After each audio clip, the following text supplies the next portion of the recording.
Hello and welcome back to Thinking Outside the Longbox's coverage of Denver Pop Culture Con. I'm Albie and I'm here with Crystal Skillman, all-around artist, writer, creator of like everything in every genre, right? Pretty much. A lot of different genres, yeah. Yeah. What is that like being a playwright and an artist and just having so many different creative outlets and being successful in all of them?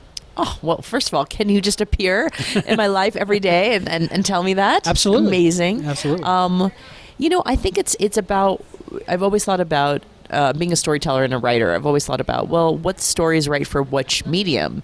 Because not every piece is a play or a musical or a comic book. And you want to use the strengths of the medium's storytelling aspects to really impact your readership or audience and bring them through an experience. And I think that's the one thing they all have in common. When you're reading the Eat Fighter webtoon, you're going through an experience of a satire of food and culture today and our obsession with body image and all these things. And through 40 panels a week, you're experiencing through the protagonist, Missy Barnes, her own struggle with those issues.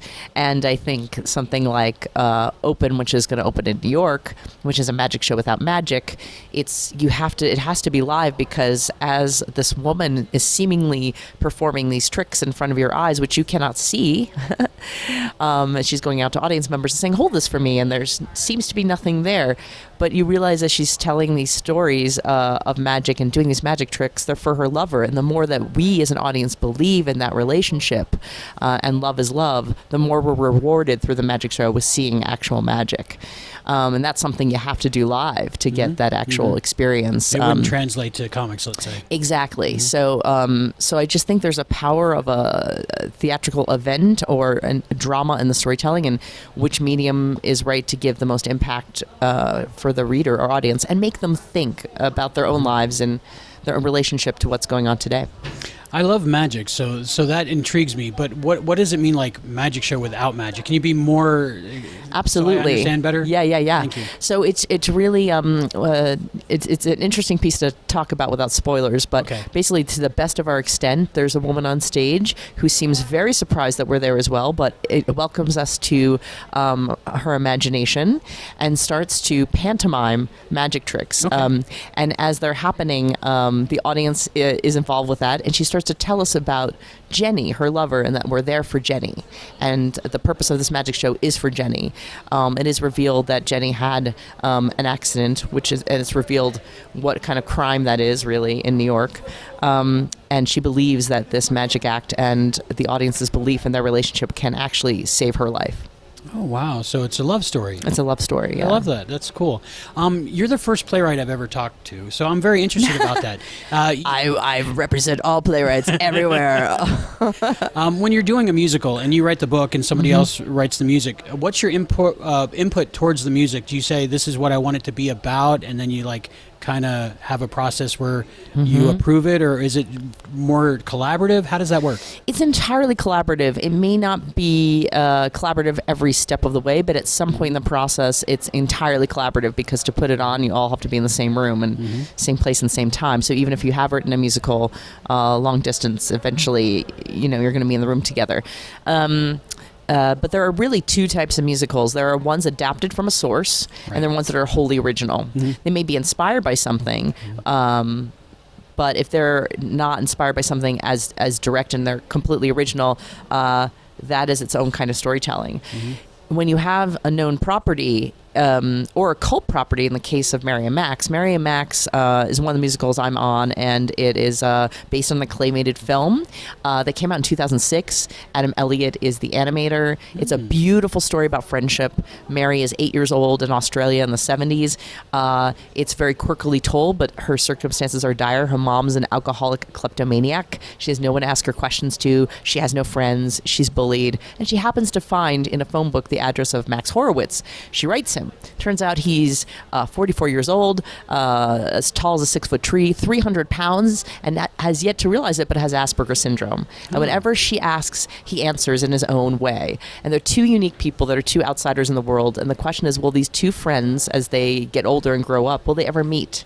And how will they ever reconcile what it's like to live in the world when you have issues and problems and you're bullied, and how do you get through depression and all sorts of things.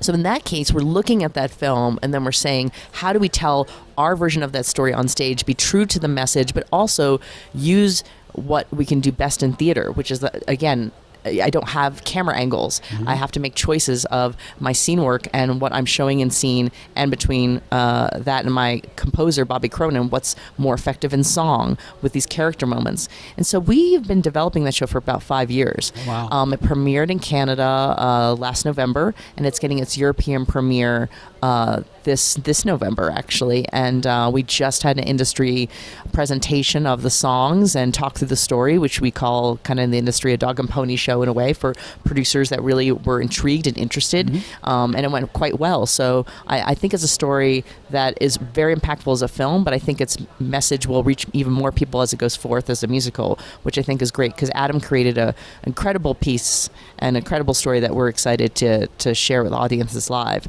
Part of that is that we also have our own take on it. We used a framing device most recently, and people are really responding to it, which is great, which is that a 13-year-old girl comes into her room, her phone is lighting up, clearly something bad has happened.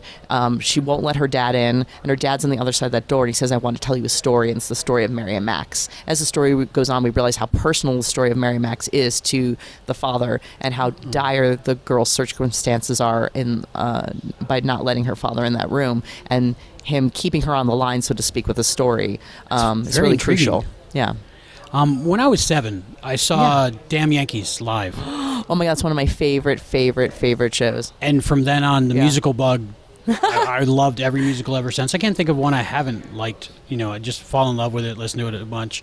What was that moment for you? When did you first know that you wanted to write plays and musicals, and just what are some of the stories you love that you've seen? Well, it's been an interesting ride, because I had two passions since I was quite young, and one was theater, and the other was visual art, photography specifically, in high school. And I actually ended up going to Parsons School of Design and the Harvard Art School, and so I have a real mixture of foundation in all art, from sculpture to photography, and then also theater arts, because I consistently was a theater minor the whole time.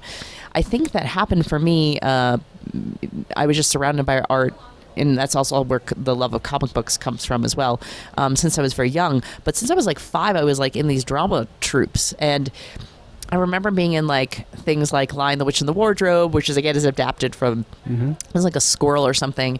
I loved being in the shows, but I knew even when I was young that I wasn't a great actor. I knew I was having fun, but I knew that there were other people that were great. And then as I got older, I became exposed to some really interesting, alternative, strange ways of telling stories in theater. Specifically, those plays are Breaking the Code by Hugh Whitmore, which is about Alan Turing's life. It's told out of sequence, so the same actor plays him at age 5, at age 18, at age 44. And the framework of that is the fact that he was being persecuted and prosecuted for being a homosexual. And I saw that when I was about 10 or 12, and I saw it in the round, and I remember thinking, this is such a complex way to tell the story, but I get it. I get every moment of it, and I see what it's like to tell a story that means something, that has something to say. So that impacted me. In 7th grade, I was in not Our Town, I love Our Town, but I was in By the Skin of Our Teeth by Thornton Wilder as well. And I was like, oh my God, this is a dinosaurs, mammoths, end of the world, 3-act structure. What? Breaking the fourth wall, crazy town. And again, I thought it was such a beautiful piece. And then in high school, I was in a piece called Anyone Can Whistle, which is a musical by Stephen Sondheim. It was one of his first. It was a flop on Broadway. It only ran 9 performances. Angela Lansbury was in it. It's kind of legendary now. Yeah. All sorts of things happened. Somebody fell in the pit. There was a fire. Arthur Lawrence, who wrote Gypsy and West Side Story, the book for that, he was the book writer. It's probably one of the most political pieces that's ever been written in musical theater, but yet so funny. It's about a group of insane asylum inmates. They live in the cookie jar, and they get out in this small town. It's a satire, and they can't tell who's sane or who's not. And I remember being in that. I was one of the insane people, of course. Very proud of that. And I understood it. I loved it. I also remember when we showed it to our, your parents are in the audience. And I remember looking out. I think the fog machine at that point was happening. And we got out and touched them. We did all the things that audiences hate. And it's Sondheim, but it was complex Sondheim. And I looked into their eyes and they looked like they wanted to die. And I was like, you know what? I love this. I love this relationship between an audience and a story. And so in the Harvard Art School, I was studying photography. I took a playwriting class, and that's where it was with Edward Allen Baker. He is an Ensemble Studio theater member. He actually is now the playwriting instructor at the Actors Studio. And I heard lately he's like, oh, Crystal is my student, so very sweet. I'm glad I took his class because that was the first time I wrote a play, and it all came together. And I said, this is it. And I knew it because the time, I did all these exercises, but when I wrote my first one-act play, I cried. I really cried. And I was like, you know what? I love photography, but I don't cry when I make photographs. And I said, this is what it is. And I know that I'm a playwright, and that's why I was doing all this theater. But I had never met a living playwright until I took that class. Thornton isn't with us any longer. Sondheim, I love you. You're still here. But I didn't have the opportunity to meet you then. And, so it was the first time I was like, and also everyone I've just described, actually, all the people I was learning from were straight white men. Well, not straight, but white men, So the idea of a living playwright, the idea that other playwrights could be like me or, a different kind of person. It was exciting to explore that world and to become one of those people who is now a playwright. Yeah. Your work seems very inclusive, to have all different types of people that maybe weren't represented for a long time. How important is that to you? Very important. Very important. I think I was bullied when I was young, which is, I think, why bullying comes up a lot in my work. Yeah. And I was an only child, so I was an outsider a lot, and I had to observe how everything worked and try to fit in and adapt, but also keep who I was. And I was lucky. I knew that keeping my identity was important because my parents were very strong and sweet. They were also hippies, they kind of didn't like their own parents and had run away together. My mom had left her first husband for my dad on a motorcycle. He was a race car driver. So they had their own kooky world, and they really taught me from a very young age to believe in myself. And so I was lucky I had that support system. So even when things went wrong, and even though they felt like they weren't, because I would stomp away from them, be like, you don't understand me. But I did know within myself that they'd given me a center that I know I'm not alone. And so I guess that's also why I think theater can be so impactful, is I want other people to know they're not alone. And then I teach as well.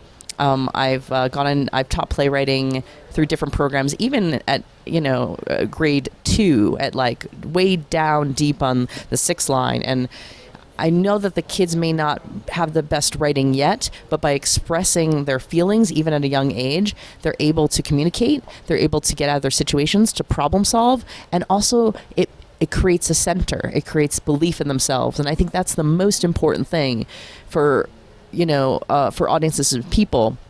And belief is different than being righteous. And I think theater also can teach us and lead us through that yes, we must have a strong center and believe in ourselves, but that belief is there to support you listening to others and helping others, not to go inward into yourself and demand that my way is the only way. Right. And then you lose. And I think theater can show us many roads of many different characters and many ways to explore humanity. Comic books too, because you could have so many storylines and so many threads. I think a lot about the audience, and I know I have a gem of a story or readership if I can reach different ages, different ethnicities, and different genders or non-binary. And if I have a story like that, then I get really excited, because that means that it can be an audience of that. Just the act of whether they like the play or not is active in them being there. They can turn and see in that audience other people that are interesting, and maybe it'll change their lives if they just talk to their neighbor. And that's what I really hope theater can do. I hope that you see a play or a musical, and I hope it's not that the lights go up and it's like, great, so when are we going to Sardi's? Getting some some noodles. What I'd hope what happens, the lights would come up and be like, wow, I'm thinking about this in my life, or I need to call so-and-so. I just made me realize I miss them. Or, turning to your neighbor like, seeing that they are also impacted, like, wow, that was something, wasn't it? You know, That's a form of like magic in itself. it is magic, and it all comes from, well, and of course paganism is so connected with religious ceremonies and rites, but they you know, it really was magical, these ideas of stories of religion and pageantry and all this stuff, and so it's a catharsis. It's an act of being there together to change each other. Thank you. Can you talk a little bit about your webcomic Eat Fighter? Yes, it is like my pride and joy. I love it so much. It's so I've co-written that with my husband, Fred Van Lente. Fernando Pinto is the artist, and he is absolutely wonderful. And it's set in the near future where fast food has been banned, and Missy Barnes, who is in her 30s.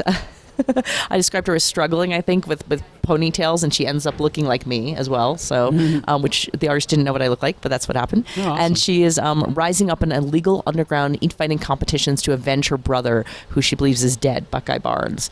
And so it really ends up being this great skewer of food, culture, obsession with winning. Are you a loser? Are you a winner? It's basically like Glow meets the Food Network, you know. And it's been a real blast. The artwork is also really punchy and fun, and I've been developing the TV materials for it. So I hope that we can move that forward in the future. And a print amazing. edition should be coming out in the next year. Awesome. How is it different working for webcomics versus print comics? Is there a difference? Yes, there is, and I have done some print comics. I've been with Boom Studios. I've written for Adventure Time with Fred as well. Fred Van Lente, who's my husband, has extensive knowledge of this, being that he's written for Marvel and being that he's written Action Presidents and Action Philosophers. The difference between print and web. And this was actually his first webtoon too, so he was learning as well in a sense. So you get about 40 or less panels per, I think you have to have at least 30 per episode. So it's an interesting kind of formatting because you're scrolling on your phone. It's meant to be seen on your phone. So you're really starting to think about, rather than, when you're writing a print comic, you're thinking about the turn of page, right? So here we're thinking about, in terms of scrolling, what in the action of going down could visually draw your eye and get you excited about the storytelling. A quick example of that would be a crowd of the Eat Fighters and going like, and MC Famine, who's the host of the illegal food competition underground network, so to speak, of the Eat Fighters. He's like, "Are you hungry?" So we might see him, and then "hungry," the words may travel down. You scroll down, and then you see the crowd cheering. So it's a lot of interesting visual tricks, and in the storytelling, sometimes we got to do just kooky fun things like insert training montage music here, right? Like when she was like training to be an Eat Fighter, you're scrolling down, you laugh, you see that, and you keep going. So it gives you certain rewards in cool ways. The other neat thing about it is that's pretty different is that in print, obviously, there's a different kind of wait time. Here, this is coming out, and look, it got even like a little. We were really prepared in the beginning, and then near the end, it's like, oh my God, we have to get out these next 4 things because they're coming out each week, and Fernando needs time to draw it. Thank you, Fernando, for being so game and always, even if we're a little late in our scripts, making it happen. But you're seeing things kind of instantaneously with your story, and as opposed to waiting to hear back from your readers, and they can comment right there. So we had about 100 to 200 comments after each episode. And what was awesome is that we were encouraged to even think about, how is the plot landing? How is this working here? And I felt quite lucky that that was my first exposure to comic book fans, because I know when people write superheroes, it gets pretty intense, and some people are like, that's great. And then some people are like, I don't like what you did to Wolverine's outfit. I'm going to find where you live, right? I was like, so I was a little scared when I first started reading. But these are teenage, a webtoon has a big teenage base. So I think the harshest comment was like, I don't like pizza. Do you know what I mean? And I was like, I love this. I was like, this is a great way for me to like start in this industry more, and I can't wait to develop more. But it was nice to see. They loved making puns back about food in all their comics too. They just really and they talk to each other, and sometimes they debate about things, and they would debate what cliffhangers meant and what was coming next. So it was really a great experience as a writer. When that happens, do you, when people are commenting on what you've written, do you see things in it like they? I'll go back. Do they see things in it that you might not have intended, but once they said it, you said, "Wow, that is a thing. Then maybe I'll continue down that path." Yeah, there were little gems that they picked up on that that were in the writing, but we didn't kind of realize as much. Then it was really neat about things we thought were pretty subtle, and then like somebody picking up and goes, "This is what I think is going to happen." And I was like, "Oh wow, cool! You're really paying attention." Because some of these hints, in terms of the cliffhangers we were building, were like little visuals, or again, very small. Yeah, and then sometimes they get it wrong too, and that's exciting. So I'm like, oh yeah, then you're gonna find this out in the next thing. There's also a relationship with Missy and Carlos, a food truck vendor who turns out actually to work for the FBI. Yeah, well, not really the FBI in our world, which is like trying to crack down on the Eat Fighters, and.